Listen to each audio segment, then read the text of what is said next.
biggest struggle coming from motocross has been helmets. Like, bicycle helmets are just so weird to me. I feel incredibly vulnerable just wearing like a standard Bell helmet, which is what I've been doing. Like, and it's not even like a mountain bike helmet like the half shell, it's just a straight road bike helmet, which makes me feel incredibly vulnerable going down these hills. So I've been really holding back on my trail rides because I just don't want to get hurt.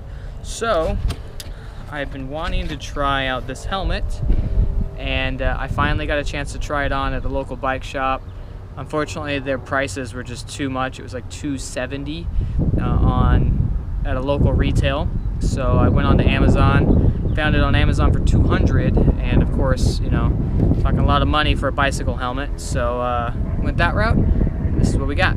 So this would be a little easier, but really excited about this. This is the Giro Switchblade, adult large. Cool thing about this helmet is that it is a full face, and Bell makes a helmet similar to this. I think it's called the 2R and the 3R. My buddy has it, so one of these days we'll do a comparison. But the thing I love about this helmet is this face part here actually detaches, and I can run a half shell if I want. But the biggest reason I chose this one over the Bell was that the Bell doesn't fit over my head, and this one being a large is even a little snug. She is beautiful. I'm really excited to take it out, see how she does. Oh, and the other really cool thing about this helmet is it has this extra visor that has a GoPro attachment right there, so I can bring you along with me. And this is kind of neat. I wish more motocross helmets would do this, and maybe I'm the weirdo that likes this kind of stuff. These are extra cheek pads. These ones here are a little thinner than the ones that are on there, so you can adjust the size. I love the full face, and I'll probably always run the full face, but if you don't want to run it, just hit these buttons here. Just push, see how it comes undone. And then it's got this cool lock in here, so it doesn't just like pop off. You actually got to kind of get it out of the safety mechanism. Set that to the side, and boom, you got a half shell, which is pretty cool, if I must say. Yeah, I'm really excited about this. So the thing with this helmet that I've been reading online is it's really hot. It doesn't have good ventilation, and that concerned me a little bit at first.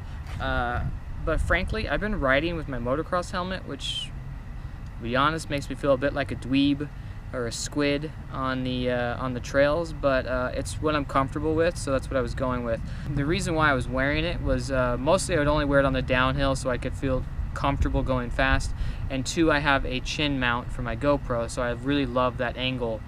And so any of the GoPro footage you see, well, not all of it, but most of it on my channel has been with that mount. It's a Pro Shot mount. Highly recommend them if you're doing any dirt bike stuff. Unfortunately, I don't believe that mount will work here, and honestly, I really don't want to put, it's got these Velcro attachments to mount it. I really don't want to put that on this helmet.